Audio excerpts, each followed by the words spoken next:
पिछले वीडियो में हमने बात की थी पोर्तुगीज के 3 गवर्नर्स के बारे में। वो कैसे आए थे इंडिया में और कैसे उन्होंने धीरे धीरे अपना किंगडम स्टैब्लिश करना शुरू किया था। तो आइए आगे चलते हैं। और अब पोर्तुगीज के बाद डच की एंट्री होगी, ब्रिटिश की एंट्री होगी, फिर फ्रेंच की एंट्री होगी। एक चीज जो यहाँ पे नोट करने वाली है वो ये है कि इंडिया में सबसे पहले पोर्तुगीज आते हैं और सबसे एंड में भी इंडिया से पोर्तुगीज जाएंगे ईयर 1961 में, जब गोवा और दमन एंड दीव से पोर्तुगीज को फेंका जाता है। तो आइए दोस्तों, अब थोड़ी सी जो ब्रिटिशर्स की एंट्री हो रही है उसके बारे में बात कर लेते हैं। तो 1608 की बात है, जब इंग्लैंड का राजा होता था जेम्स वन।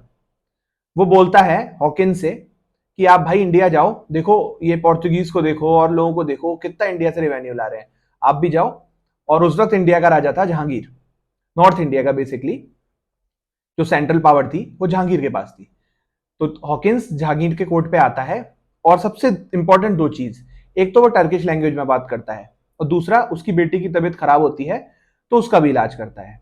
यह देख के जहांगीर बहुत ज्यादा इंप्रेस्ड होता है, ठीक है। और जहांगीर उसे मनसबदार बनाता है, इसके अलावा सालाना 30,000 रुपए की सैलरी देने की भी बात करता है। अच्छा, जब ये सब चीजें हो रही होती हैं तो कहीं ना कहीं पोर्तुगीज को लगता है कि यार हमारा जो फेवर इंडिया में अब तक था वो कहीं ना कहीं कम हो जाएगा। जाहिर सी बात है भाई, आपका बिजनेस बहुत अच्छा चल रहा है और कोई दूसरा वहां पे आके दुकान खोल ले तो आपको बुरा तो लगेगा ना।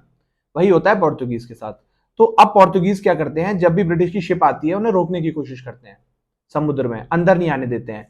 तो इसी को देखा देखी 1612 में दो शिप्स आती हैं ब्रिटिश की, ओसाइंडर और ड्रैगन, और इसको लीड कर रहे होते हैं थॉमस बेस्ट। और थॉमस बेस्ट पोर्तुगीज को हराते हैं और आगरा आने में सफल होते हैं।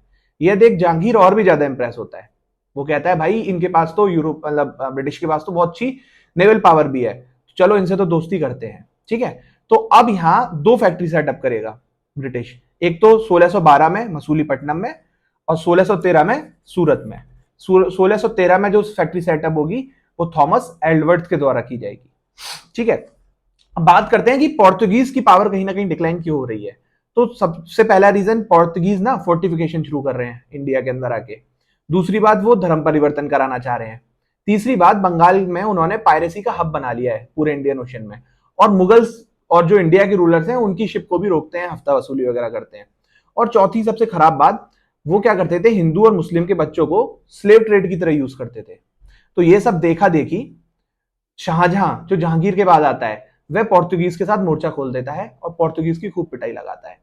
तो अब हमें यहां गौर यह करना है कि शाहजहां से पहले अकबर और जहांगीर जो थे वो कहीं ना कहीं पोर्तुगीज से काफी खुश रहते थे, क्योंकि पोर्तुगीज जो थे, क्योंकि अकबर जो था जिसे सेकुलर राजा माना जाता है, कहा जाता है कि पोर्तुगीज ने अकबर और जहांगीर को कन्वर्ट करने की कोशिश भी की थी क्रिश्चियनिटी में, ठीक है। तो अब हम बात कर लेते हैं थोड़ी सी ब्रिटिशर्स के बारे में कि ब्रिटिशर्स का प्लान कैसे बनता है इंडिया में आने के लिए, राइट। तो बात है 1599 की। ग्रुप ऑफ मर्चेंट्स करके कुछ मर्चेंट्स होते हैं इंग्लैंड में, वो आपस में बैठ के देखते हैं कि यार हमारे आसपास की कंट्रीज बड़ा पैसा कमा रही है। तो वो एक चार्टर भेजते हैं एलिजाबेथ क्वीन को 1600 में और कहते हैं कि भाई हमें भी जाना है इंडिया ट्रेड करने। तो जो रानी होती है, एलिजाबेथ होती है, वो उनके चार्टर को अप्रूव कर देती है और इंग्लैंड की एक कंपनी बनती है जिसका नाम होता है, देखो, ईस्ट इंडिया कंपनी। आगे चल के इसका नाम पड़ा है, स्टार्टिंग में इसका ये नाम है, इसे याद कर लो, governor and company of merchants of London trading in East India, ठीक है। और इस कंपनी को इनिशियली 15 साल की मोनोपोली मिल जाती है, लेकिन आगे चल के 1609 में इसको इनडेफिनेट पीरियड की मोनोपोली दे देती है क्वीन।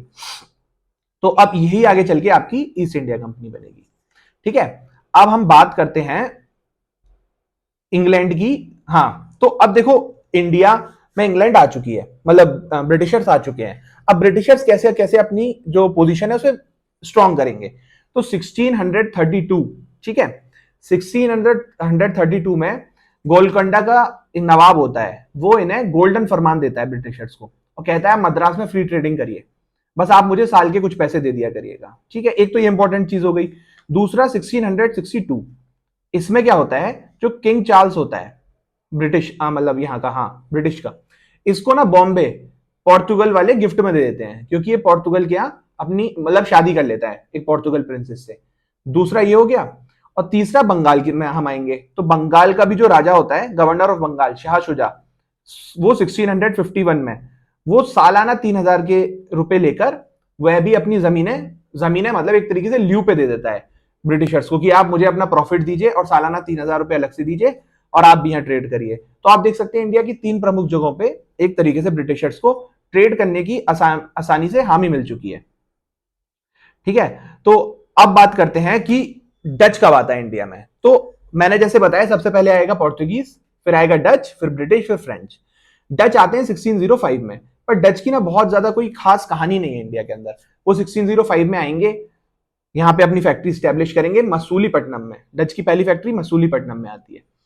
उसके बाद एक बहुत बड़ी लड़ाई होगी डच की ब्रिटिशर्स के साथ।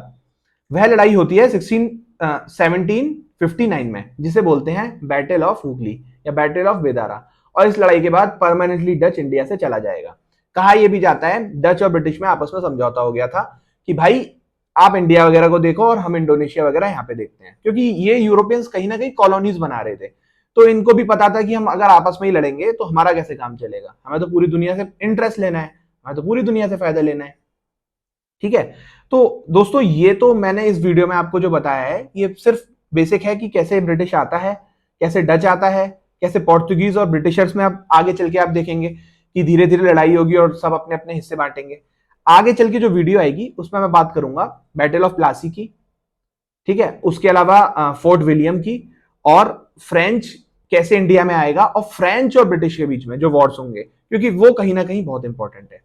इस वीडियो को देखने के लिए धन्यवाद। चैनल को लाइक, शेयर और सब्सक्राइब जरूर करें। जय हिंद।